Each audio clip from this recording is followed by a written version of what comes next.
Okay, so today, writing simple macro procedures. And so there really isn't a whole lot new that we're covering today. So today's a day where we kind of reinforce some of the things that we've done. We've got a whole chapter, he's got a whole chapter dedicated to this. So we'll be reinforcing some things. I may be introducing, depending on how far we get, something new.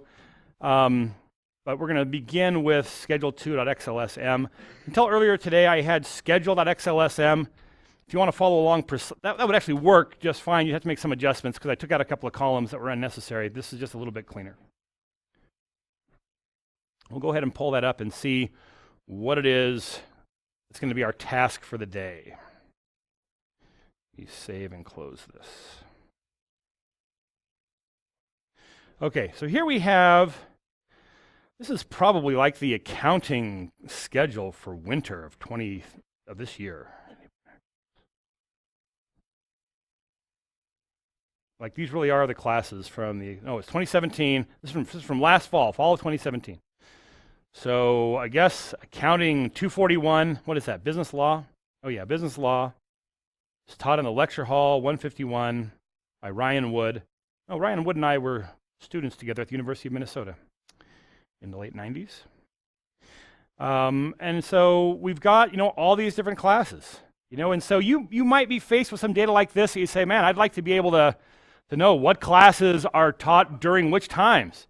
I want to be able to look at this quickly and say which classes are taught from 1 to 2. And looking at the data this way, it's really difficult. Could we make some kind of a chart that would do that? Probably. There may be a chart specifically designed for this.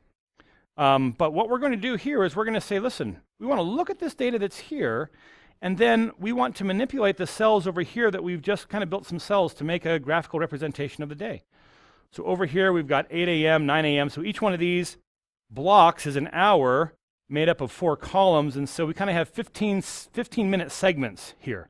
I think all these classes kind of start either on the hour, half hour, and they end on the 15-minute or so. So we should be able to say what would we want to say for this one? This one starts at 12:30, goes to 1:45. So I would want to come right here. There's the 12:30 block and goes to 1:45. And I really just want to give that some color. I want to say that is where that class is. That's my goal. And of course, it's not to do it by hand, it's to do it with code. To have code that looks at this and just builds that chart. And in fact, if we have time to get to it, I would like to actually color those differently depending on what day of the week it is. So I can look at the red ones. Well, that's Monday, Wednesday classes. Here's Tuesday, Thursday classes. Here's Monday, Wednesday, Friday. They give some visual distinction for that. Will we have time to get to all that? I don't know. But that's the goal. Are we ready to do it? Where's my chair? Here it is. Hoorah. Did someone say hoorah? Okay, let's go. So, Alt F11. What do we have going on here? An enemy has done this? I'm confused. Project's not docked. Come on, dock. There we go.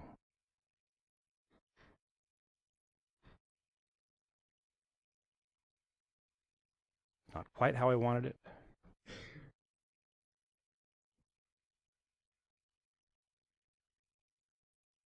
Well, maybe I'll just get by with that. Okay. So I've got this make schedule kind of built into this already. We have module 1, so here I am in schedule 2. That's the workbook I've downloaded. I've got my set of modules. There's one module here called module 1, and I've got a sub-procedure called make schedule, SCHEUDLE. I'm not even sure how you would pronounce that. That's a great name. And we got my immediate window up here. How would you say it? Shoodle. Make shoodle. Make shoodle. Okay. All right. Wow, we're starting from scratch. Okay, so any thoughts? How are we going to get our hands around this problem? Someone, you kind of think about this. This is kind of the first step. When you've got a problem, you think, maybe I'll solve it this way. You got to say, I got to somehow get this into an algorithm that I can describe step by step. You don't even have to think in VBA yet. Just talk in terms of English. What's the algorithm? I somehow have to map into, things that I can work, columns and rows and such, but what am I going to do? Any thoughts here? Go ahead, give it a shot.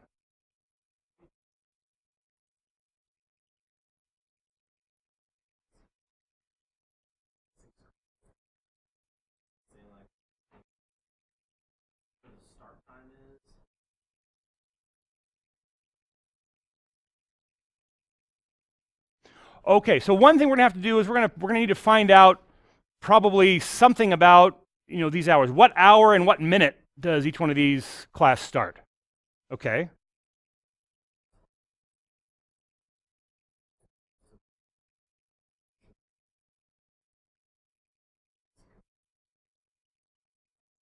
Yes. So the comment is we're going to have to look at these columns here, I and j, where we have the start and the end time, and we've got to figure out what the start and end column should be based on that. So we've got to somehow map this start time to a start column. So that'll be kind of our first task. Let's go ahead and see what we can do along those lines.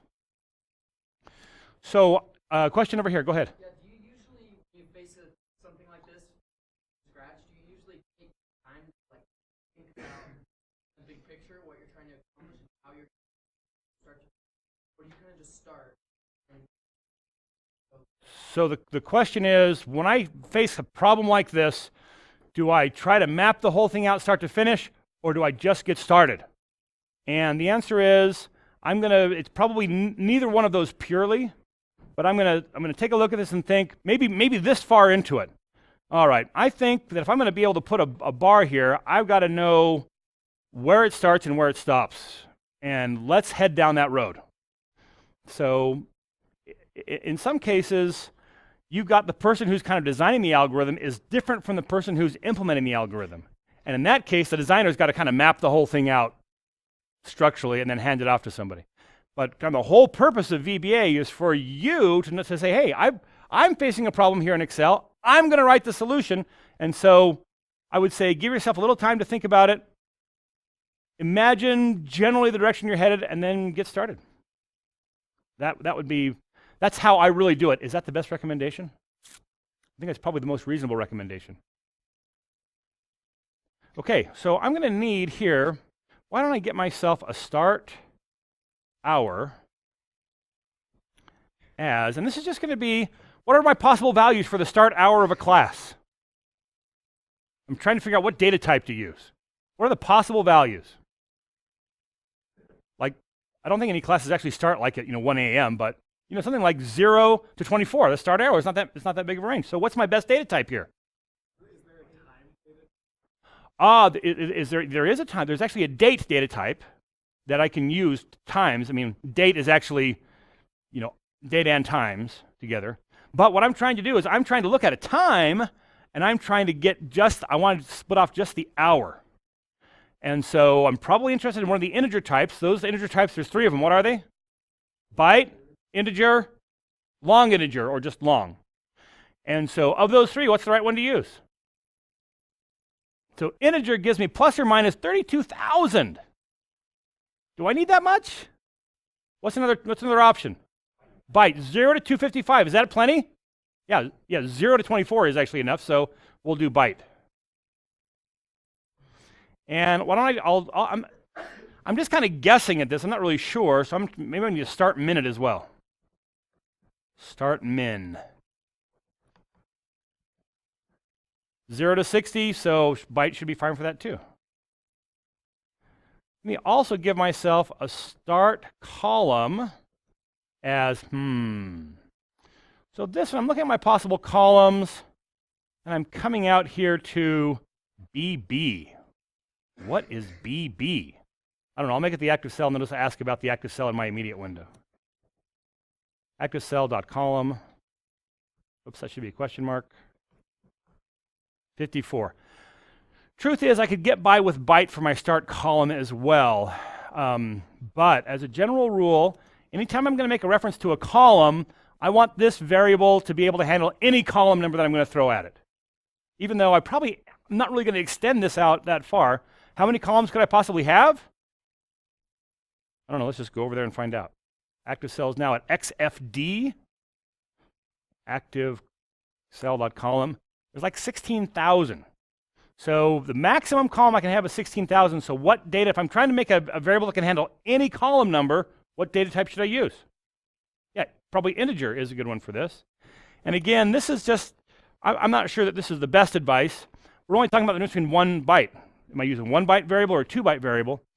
And for me, I just say this is a variable that refers to a column number. I want to be able to handle any column number, so I'm going to put integer here.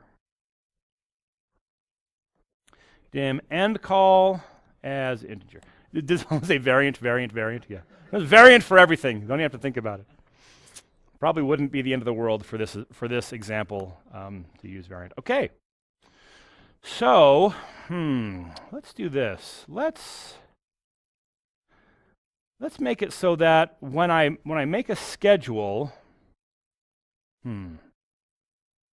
think I want my make. Okay, I'm just tired. I can't look at that anymore. SCHEDULE. The name doesn't really matter, but I think I want to do. I think I want to break this apart. Now that I'm thinking about this, I want to just build one. I want to build one row to start with. So let me make another sub procedure. Sub one line. I'll call it schedule one line. And all this stuff that I started with so far, I'm going to bring down and put it in schedule one line. So make schedule is going to do the whole schedule. Schedule one line is just going to build one line of the schedule. And I'm just going to tell it the line number, or the row number. So here I will say row as, what's the maximum row I can have? 1.04 million. So what data type should I use if I want to have this row be able to handle any row in the workbook? Long integer. Remember that when I declare a variable inside these parentheses, it's a special variable called a parameter. I don't use the keyword dim because the only thing I can do inside these parentheses is declare a variable. And this variable takes on its value when this procedure gets called. So let me come to make schedule and just call schedule one line. Schedule one line, I'm going to pass it 3. So as I'm working now, if I run make schedule, it's going to call schedule one line. It's going to pass it a 3, so row will have the value of 3, and I'll be working on trying to figure out that'll be my example line that I'm working with. Row number 3. What's row number 3? Row number 3 is this guy right here, 8 a.m. to 9:15. That's not a bad place to start. It's not the. It's actually that's like the earliest class we have is an 8 a.m. class, and so not bad at all. Okay. I'm going to do one other thing here, and this is just experience talking here. And that is, for sure, someday someone's going to decide, you know what, we need another column in here. And so the data I'm going to have to work with is going to, instead of having all this, let's see, what else might there be? Got the number of credits. Do we have the number? We have the number of enrolled. We have the section number. Maybe we'll have a wait list. Someone will say, I want to add a wait list into this data. And as soon as I add the wait list, what is that going to do to the columns where I'm trying to write these out? It's going to shift everything over by 1. And if I've actually said, here I am in column O, what is column O? 15, I think it's column 15. If I'm coding everything based off of column 15 where my schedule starts, and then someone inserts a column here, and I've put that 15 throughout my code, I got to go find every 15. Well, every 15 that refers to the column where it starts. And that's going to be kind of ugly. And so instead, let's do this. Let's anticipate that at some point we're going to have to change the starting column. And so for that, I'm going to make a constant. Did we even talk about constants? The chapter talked about constants. I'm not sure I actually got to constants. So let's just talk about the idea of a constant really quickly. A constant, first of all, let's review what a variable is. Someone just give me the high-level description of a variable. There's 2 main parts of what a variable is. It is you don't have to come up with both of them. Come up with one of them. Go ahead. Yeah, it's a location in memory that's half of it, with a name. A variable is a named location in memory. Actually, a constant is a named location in memory as well. The difference between a variable and a constant is that a variable, you can write to it multiple times. You can change the value there. A constant, once you set it, you can't change it. So I'm going to say const instead of dim. I'll call this first column first call, I can give it a type as that if I want to, so I will, first call as integer.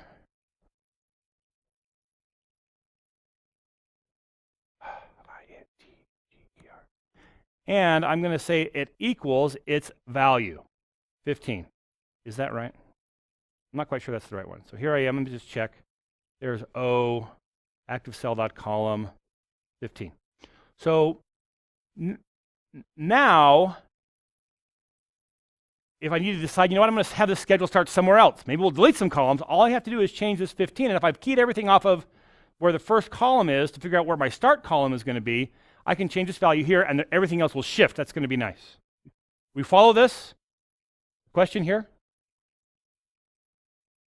It's easier to just have it always go up, go time, and then start based on. Oh, okay. I like this. So here's the thought.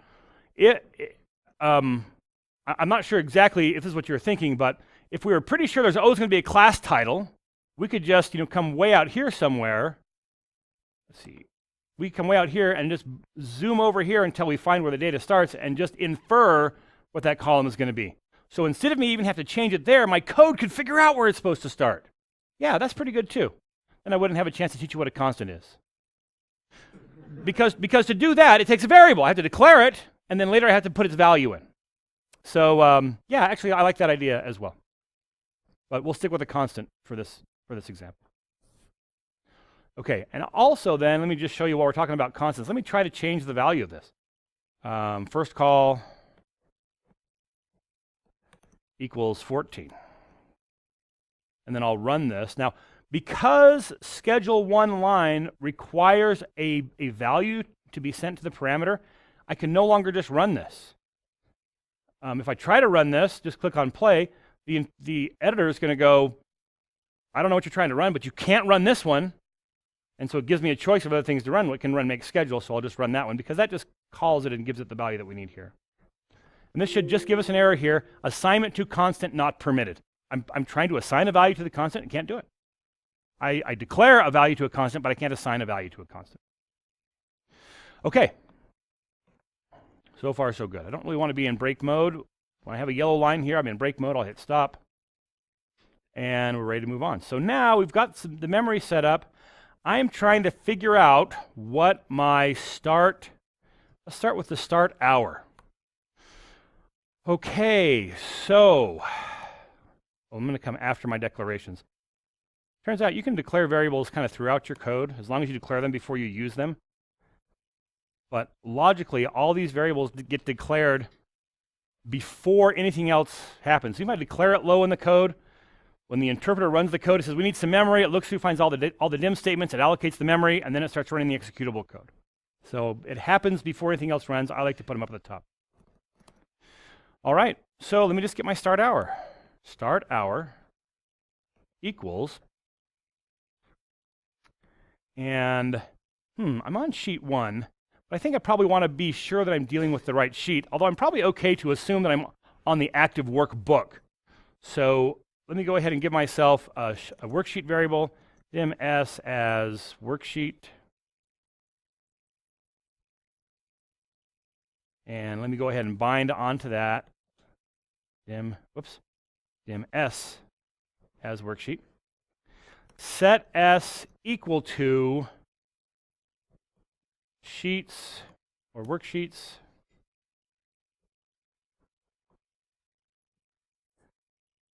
And then sheet 1 is fine for me. And again, hopefully you're getting a little bit comfortable with code like this by now that just says I've got a variable, object variable, I'm binding it on to the worksheet. So now I can just say s to refer to that particular worksheet. S.cells row number, row, whatever is passed in, right? So I'm assuming that row is going to get a value when it's passed in, and we're just going to use that to figure out which row I'm talking about. And where's my start time? My start time is in which column? It's column I. That's column number 9. So I'm going to say that row, column number 9.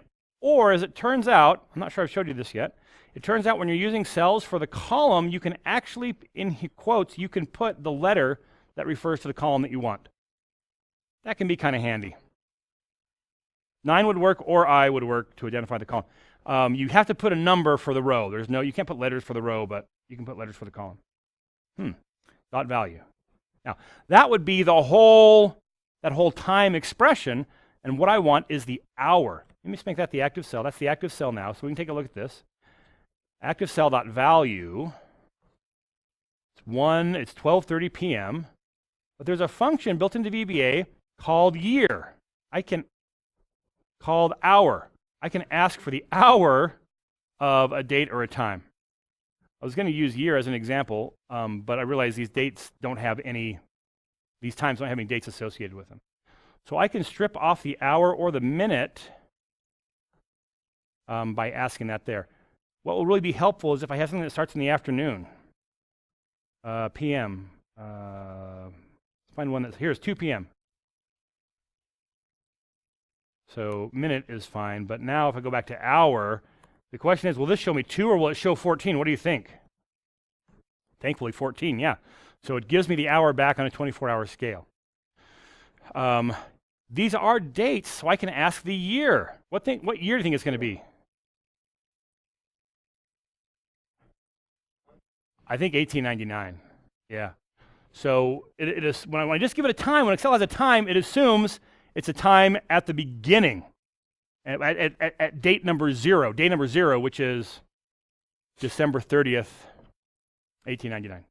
So that's really neither here nor there, but when you just have times, we just work with the time, that's fine. Philosophical question.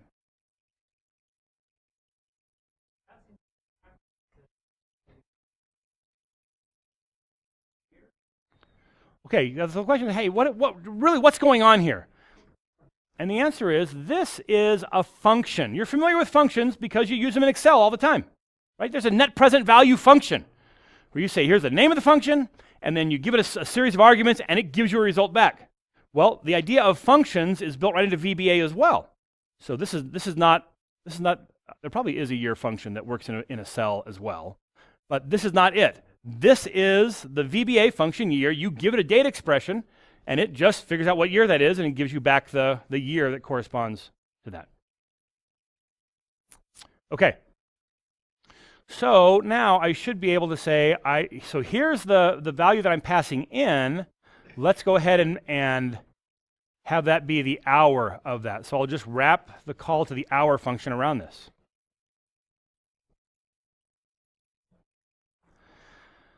I'm going to put the keyword stop right here. Stop is a debugging tool. Stop says, hey, when you get to this line of code right here, just take me into break mode. What's so great about break mode? Break mode, we can say, hey, part of this code is run, we're stopping it right here, but my variables are still sitting in memory. I can still refer to those variables, I can see what's in them, I can change what's in them by working with the immediate window. It's really kind of a nice place to be. So I'm going to go ahead and run this. I'll hit play, it'll say you can't run that. You want to run this? Yes, that's fine. Okay, so now I can come here to my immediate window and just ask, what's in start hour? 8 is in start hour. Is that what I expect it to be? I think so. I'm looking at row number 3. That class starts at 8 a.m. That's pretty good. So far, so good. How are we doing? Questions? Question, why don't I use the locals window? And the real answer is, I learned to code without the locals window. That's the real answer. The reason that I'm not using it today, even though you've asked me, is that it's kind of one more level of complexity to load on to folks. We'll get there when we talk about debugging. But this is just kind of using the rudimentary tools that we've got. The locals window would actually it would say, oh, look, you've got these variables already defined. It would just show you all the values of your variables without having to type it in. We'll get there. All right, in class exercise, figure out start minute. This shouldn't be hard. I will give you 1 minute. Ooh, where's my phone? I lost my, oh, here it is.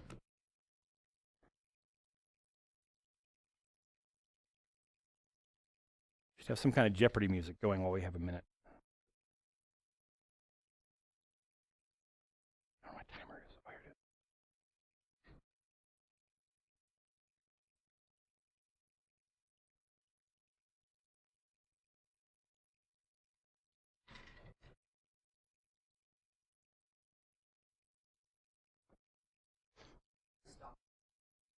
S-T-O-P. Type it in. The question is, how do you put stop? The answer is just it's a statement. You just type it in. If you have successfully got your start minute calculated, look at me with a really satisfied look on your face. Few of you so far.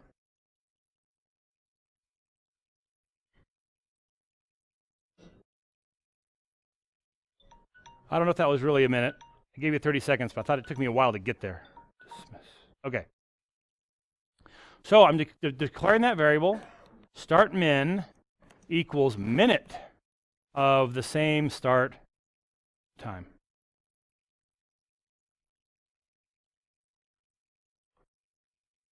So at this point, I had run this code up to the stop before my line for start minute was here.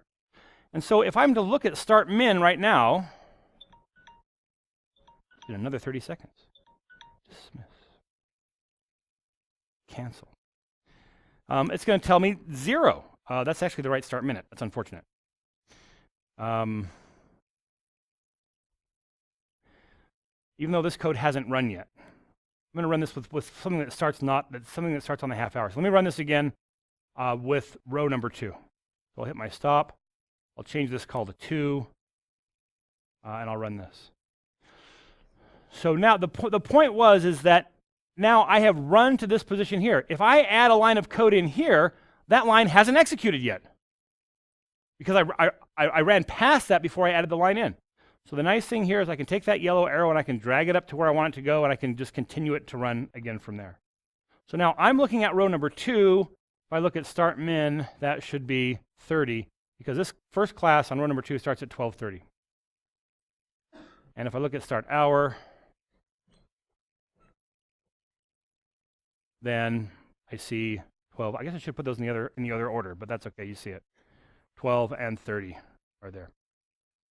Now the trick is I got to convert that into a start column. So I got to start hour. How am I going to get to the right column? Let's just think about this 12. So let's work on this 12:30 now. Where is the what's the 12? If it was starting at 12 o'clock, how would I calculate that column? I got to figure out the start column. I've got to start hour. I got to figure out the start column now. Any thoughts? What is that column? AE? I don't know. Active cell dot column. 31. If I've got a 12, I've got to convert it to a 31. Let's think about 8. Maybe 8 would be a simpler place to start. If I've got 8, I've got to convert it to where? I've got to convert it to O. What's O? Oh yeah, 15. I've got to convert 8 to 15. Well, that should be pretty easy. Like plus 6, wait, 8, 7, plus 7. Will that do it? Well, it would do it for 8. So let's think about it in terms of 9 as well. Where does 9 start? Okay, let's just make a little chart here. I've got to convert 8 has to get converted to 15. 9 has to get converted to what? 19? Oops. 10 has to get converted to 23. Oops. And 12, what was 12? Did I erase it already? I guess I did. 12 has to get converted to, if I've done this right, it shouldn't be 31. There's AE, active cell dot column, 31. I'm missing something here. Oh, I'm missing 11.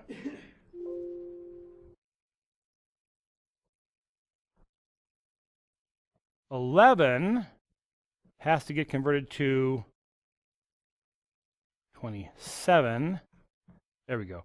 And then 12 gets converted to 31. Thank you. I got to come up with some expression in VBA. Look, I'd be happy to start with an expression in English that implements this function. You plug in an 8, it gives me a 15. You plug in a 9, it gives me a 19. Go ahead. So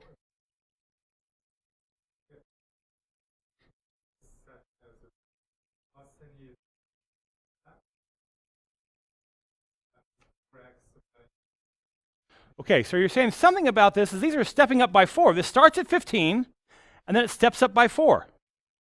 And so we somehow have to get to the 8. Oh, why don't we do this? Why don't we say we're going to start at 15, we're going to take our hour that we have, we're going to subtract 8 off of it, and that'll kind of get us back to 15, because that'll be 0 for 8, and then add 4 times whatever we are in excess of that number. Whew.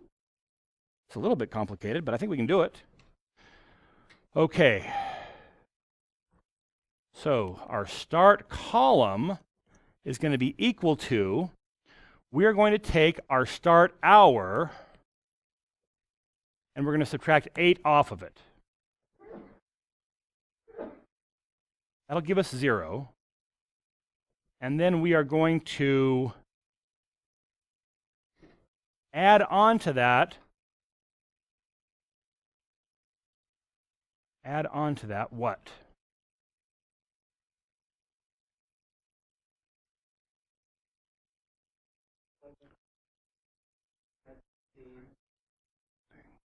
Plus 4, times 4. Ah, there we go. I like it. Times 4.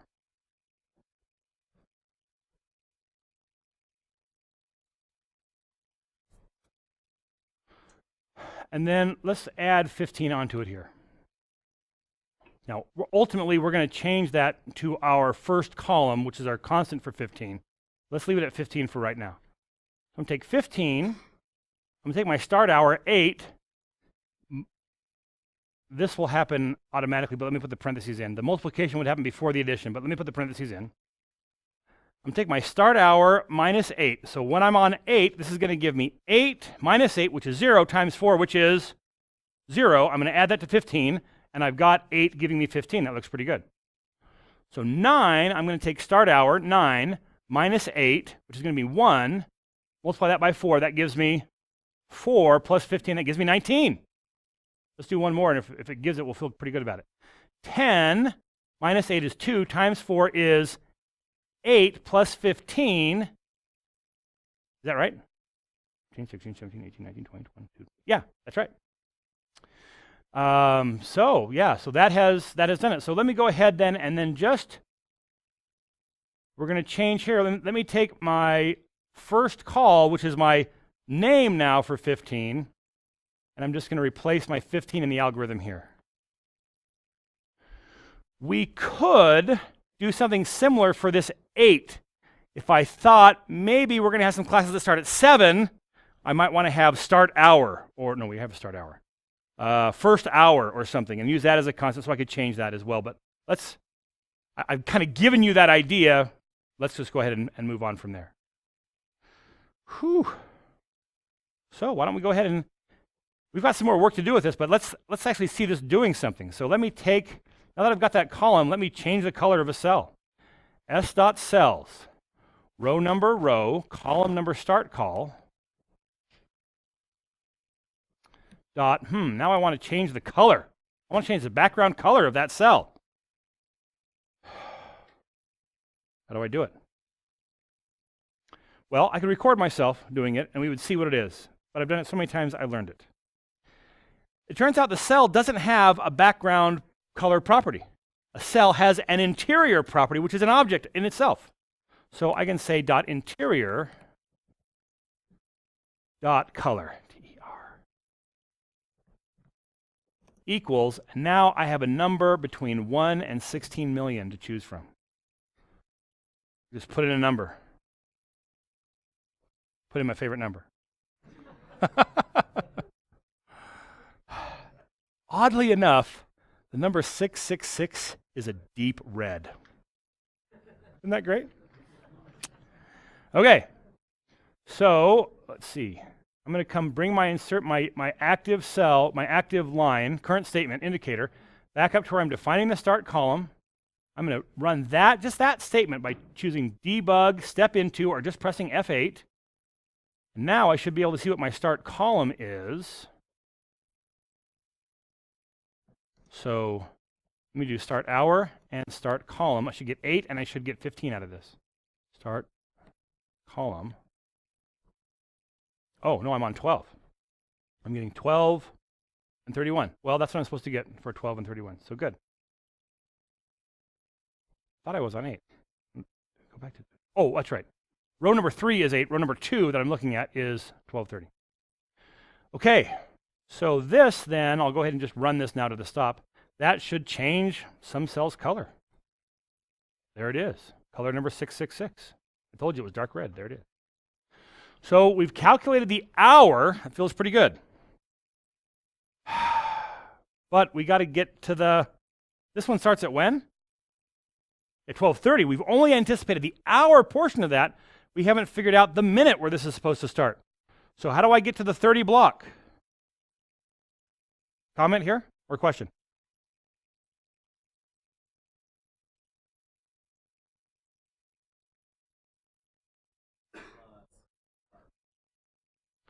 So just take your, the answer is here, just add on the number of minutes, my start minute, divided by 15. So if my start minute is 0 divided by 15, that gives me 0. If it's 15 divided by 15, that gives me 1. 30 divided by 15 would give me 2. That's giving me an offset each block for each 15 minutes. And so I may just do that right here. So here I've calculated that whole thing. I'm going to add on to this my start minute divided by 15. The division would happen before the addition, but I like to see the parentheses in there anyway. I'll drag back up to redefine that and run that code again. And now we can see that I've highlighted that one. Probably time for me to clear those off.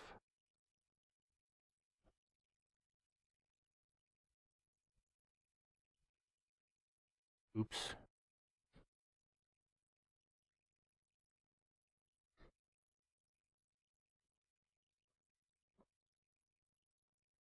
All right. And I'll run that line that colors it one more time. All right. I've got the start minute. My next step, I got to calculate the end minute.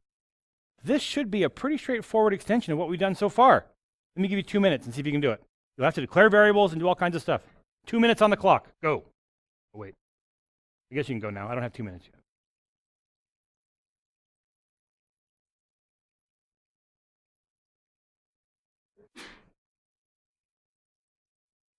If you have a question while you're doing this, raise your hand. I'll come around. And Parker can give you a hand as well.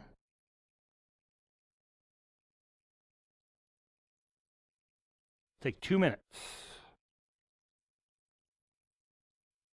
Okay, so at 2 minutes, it seems like only a few people got it, but a lot more folks said we're close.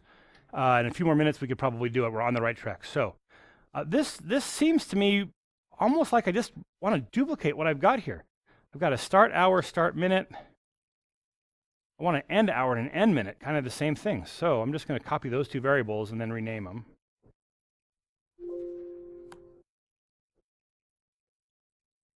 So end hour, end minute.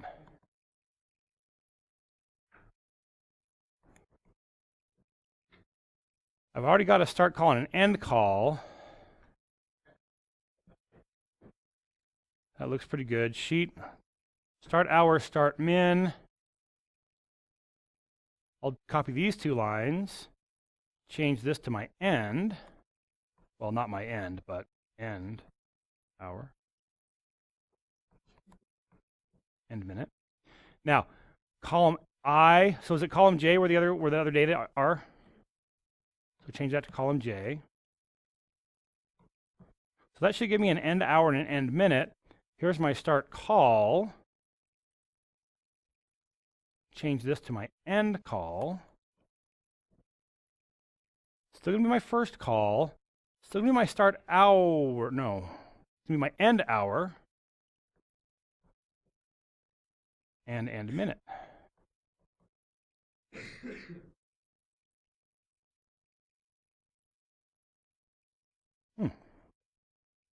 All right, so let me just go ahead and see if I can do the end. Start call, we'll change this to end call. End call. I like it. Let me run it and see what happens.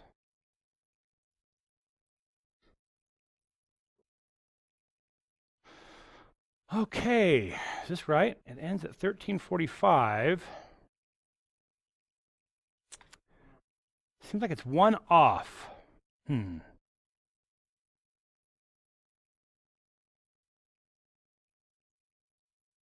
So the solution here is subtract 1 in the equation, but I don't know if it's 1 minute off or it's 15 minutes off. Let me just, you know what I'm going to do? I'm going to change this to 1330 and run it again and just see what this one produces. And if this produces just 1 off, then I'll feel pretty good about just subtracting 1 in the algorithm. I do have, that's right, we have a 0 index issue here. So I'm going to just run this again. Yeah, it brought it back just by 1. So end call, I'm going to just subtract 1 off the end of this.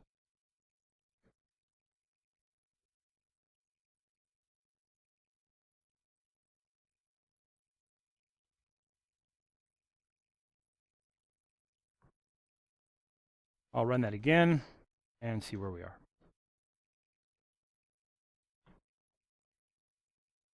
Yeah, ends at 12:30. No, ends at 13:30. I want to change that back to 13:45.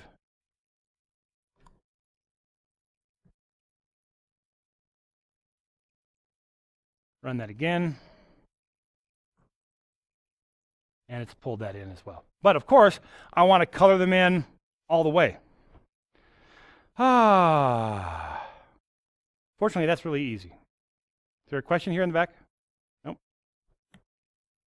Okay. I now have identified two different cells, a starting cell and an ending cell. I can just say I want all the cells between those two cells. And that is just range. I'm just going to say range, R-A-N-G-E. And we use range a lot by just putting a string in here, but I can also give it 2 arguments, 2 different cells, and I'll just say, I want the contiguous range between those 2 cells. And then from there, I can say that whole range, I want its interior color. And so now I just have to drop in the ending cell as the second argument here, and the starting cell, reference to the cell itself, not to the interior of the cell, or to the color of the interior of the cell.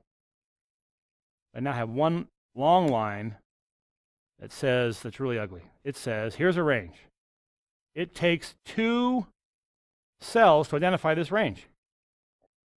Here's the current row with the starting column, the current row with the ending column, and then by wrapping range around that, it says the contiguous range that starts there and ends there. So now that should give me that whole block in there colored.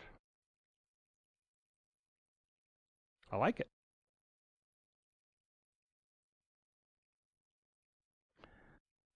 Tell me, raise your hand how high you are. I'm sorry. Raise your hand. Keep your hands down for that one.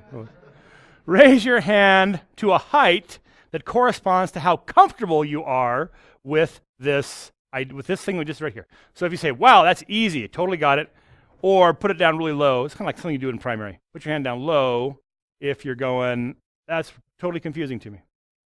And, okay, so most of you are going, yeah, this is easy, I got it. And some of you are going, we could use a few more examples, which we'll get to. So multi-cell range, instead of saying range and in quotes just putting a single cell, I actually give a reference to a cell, comma, reference to another cell, and then it's the multi-cell range between that. Okay. Well, all we have to do now is extend this to do multiple cells, multiple rows. Well, that's easy. This is an example. We're going to go through this pretty quickly because we've done stuff like this before. Let me dim r as a long integer. R equals 2. Do until sheet 1 dot cells row number r column number 1 till that value is equal to an empty string. Loop.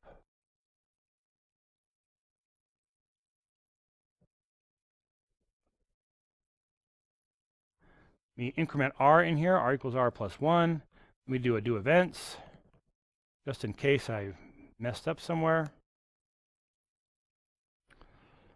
And now, instead of calling it for row 2 every time, we're going to call it for row number R. So the first time through, it'll call it for row 2. R will be 2. We'll add 1 onto it. R will be 3. We'll check to see if we've bumped into blank data. If we haven't, we'll call it again. We'll call it again. We'll call it again.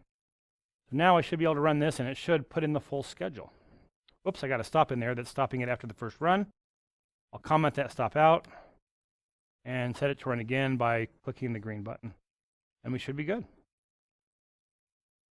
So now, let's just take a minute and just make sure that looks right. Our 8 a.m. goes up to 9:15. That's right. We've got 12:30 goes to 3:15.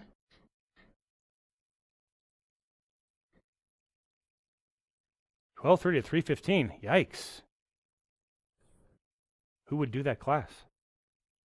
I guess accounting majors have to do that class. It's probably a required class. What is that? Oh, yeah. Principles of account. Oh, business, accounting, and information systems. Okay, so it looks pretty good. Do you want to see the code above, the loop?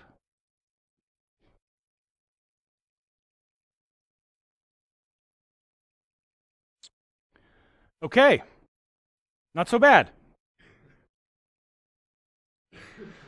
This exercise we've gone through today is pretty much what a lot of programming in VBA is. I've got some problem. At first, we look at it and go, I don't have any idea how we're gonna tackle that problem. Then we start to think about it, take it apart piece by piece, and say, all right, let's get started. What would be next? What would be next? And work through it. Now, we're not quite there, because I promised one other thing, one other dimension to this. What was it? Yeah, some differentiation on the color. Now, as it turns out, to really do color, we need what's called conditional branching. Well, it's kind of the most natural way to do color is conditional branching. And I've given you a little peek at the if statement just because we've needed it for some of our other examples. But we're going to do this in a way that we don't need the if statement, and it will introduce kind of another powerful idea. We have talked about collections. Someone tell me about a collection. Say something about a collection that you didn't know before you started the class. It could be specifically in VBA. You could just give me an example of a collection. Okay, so there's a built-in collection of all the worksheets. This collection is built by Excel, populated by Excel. I can access it. I can ask questions. How many worksheets are there in the current workbook?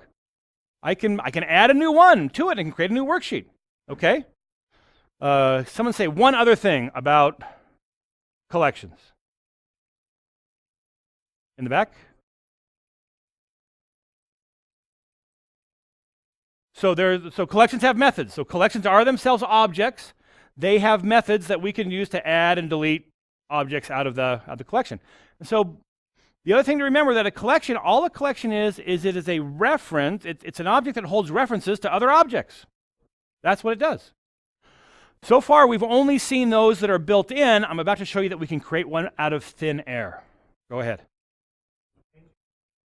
Is range a collection? Range is not a collection. Technically, I believe range is a property, although I think of it much more as a method. Let's just take a look real quick. Someone's phone is ringing. I thought it was like some Jeopardy music playing in the background. I only have a short time to answer this question. Let me just say dim C as a range. Oh no, dim. Oh, we already have S as a worksheet. Let me come down here where I have S defined. S dot range. Yeah, and I can tell by the icon here. You probably can't see it so well, but that's the icon that says property. So technically, from Microsoft's definition, range is a property. It's a property of a worksheet. Okay. So let's take a look at the idea of a collection. Where do I want to define this collection? We'll define it right here. This is probably not the best place to define it, but to define it in a better place, I got to teach you more stuff I haven't taught you yet. So let's just declare this variable right here. I'm going to dim colors as a collection.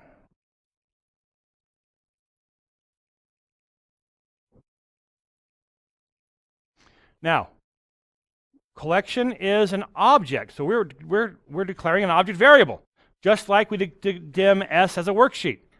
How much memory am I allocating for this? A lot or a little bit? A little bit. All this is, a collection, an object variable, is just enough memory to hold a memory address. Saying somewhere else in memory there's going to be an object, and this is just enough to refer to it. Now, here I say dim S as a worksheet. It creates just a little bit of memory.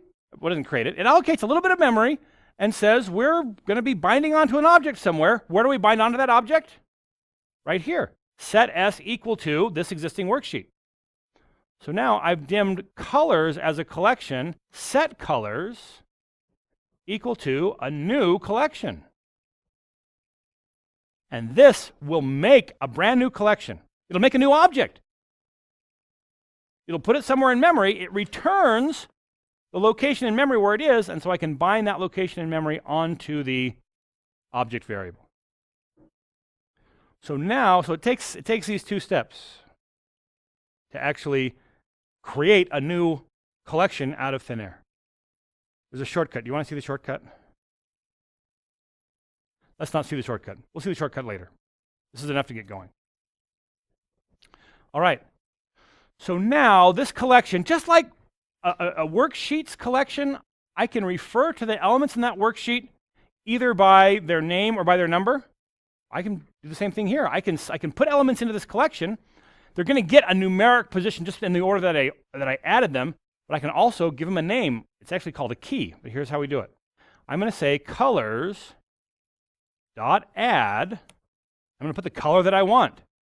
Now it turns out there's some predefined colors. I like 666, so we're going to use that one as the first one. We're going to add 666 as a color. And then you'll notice here it's kind of small, but I can put here the key that I want to use to retrieve that color out of there, so that value out of there. And the key that I want for this is the days of the week. So Monday, Wednesday is one of my days. I want a different color for all these different codes of days. So I think there's like 6 of them, but I can never remember which 6 they are, so stand by. I'm just going to come here and paste these over here. My working sheet, remove the duplicates. And okay, there we go. So these are the 6 I'm going to have to deal with. Monday, Wednesday. So that's the key that I'm going to give this one. What am I editing a cell? Monday, Wednesday. Because I want to be able to refer to this element that I put into this collection either by its number. What number will it be? What number will 666 be in this element? What's the ordinal position of this entry? It'll be, well, I think it's going to be 1. They're going to start counting, collections start counting at 1. So it'll be 1, but it'll also have a name, MW. Now, as it turns out, the good folks in Redmond, Washington thought it's kind of tough to figure out what all these different colors are. So the colors are in the space between 1 and roughly 16 million, but they've named some of them. VB red is one of those numbers. It's 255. VB blue is another number. It's 16,711,680. Who knew? There it is.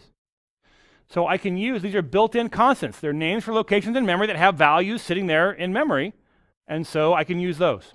So I'm going to do that for these other 5 colors. I think I'm just going to go ahead and copy this line multiple times. So now I'm going to put in 255 for Tuesday, Thursday.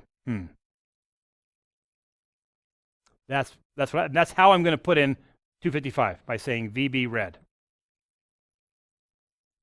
And that's going to be Tuesday, Thursday. I'm going to do VB blue. And that's going to be my next one, which is, it's not Tuesday, Thursday. It's Tuesday, Thursday. They use R to designate Thursday. MTWRF is my next one. What else do I have? Just a Friday only, Monday, Wednesday, Friday.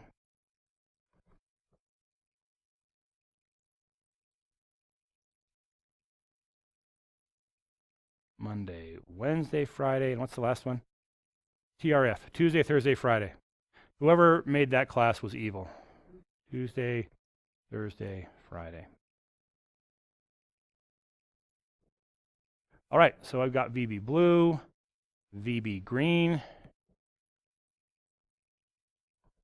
VB red, green, blue, magenta, VB magenta, VB yellow.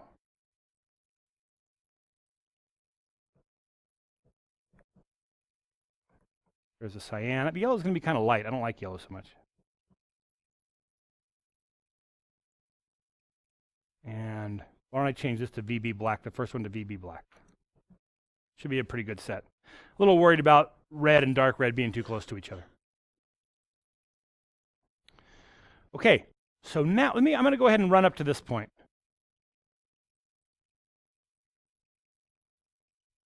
So now I should be able to ask for that element in this collection. I should be able to ask for what's in the number one position of my colors collection. So just like I could refer to an element by like saying sheets number 1, I should be able to say colors number 1. What do I expect to see? Yeah, whatever black is. Black, I happen to know, is 0.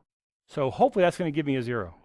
If I look at number 2, that's red. That should be 255.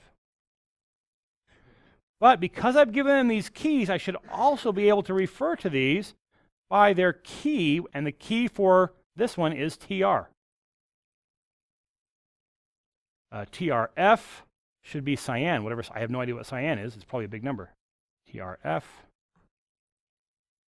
That's what cyan is. But what this collection allows me to do, just like I can refer to a worksheet by its number or by its name, I now have this other collection of values that I can refer to by their ordinal position or by the name that I've given them. Why would I do this? And the answer is, I can now use this data that's sitting right here on the sheet to identify which color I want to use for this row.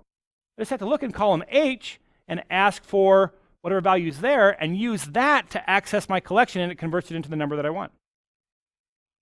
So instead of just giving it all the color of the beast, we'll change this to colors. And, right, we could just put in here TRF, which would be just the same color, or I could read that part off of the sheet, which is going to look very similar to this. So instead of having that hard-coded, I'm going to say, look at my worksheet, cell, whatever row I'm currently on, column number, was it H? And I want the value from there. So this will be like TRF, whenever TRF is on the row, and I will then pass that string to my colors collection. It will then fetch back out the value that I've put into that collection. And so that should do it. Let me take this off and run this the rest of the way out. And I've now given a different color to, yellow would have been okay in there too. In fact, I kind of like yellow better than the black. So instead of VB black for this one, VB yellow.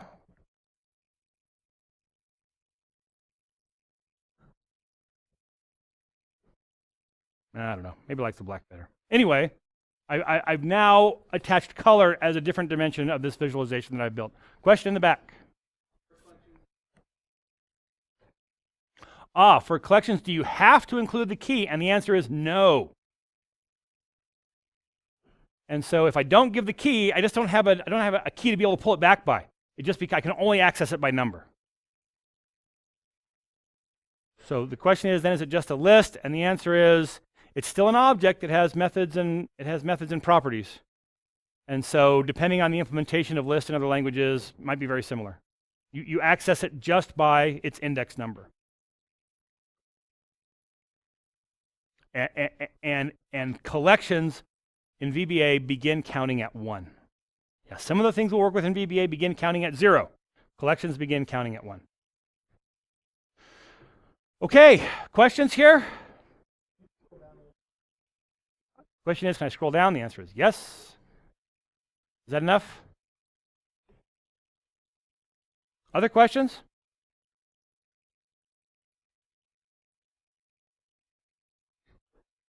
Okay, just as a feeling, just give me a feeling. Again, by raising your hand, how many of you are saying, this was a class in which I felt like I learned a good amount, or, you know, I already had this, a lower hand, kind of upper hand. Yeah, I felt like I learned a good amount here, kind of halfway or low, just really quick, kind of, okay. This is kind of a new example I haven't done very often, and I'm just kind of want to see how you felt about it. All right, for the video audience, most people had their hand way up in the air. It was way up there. Thanks for coming, class dismissed.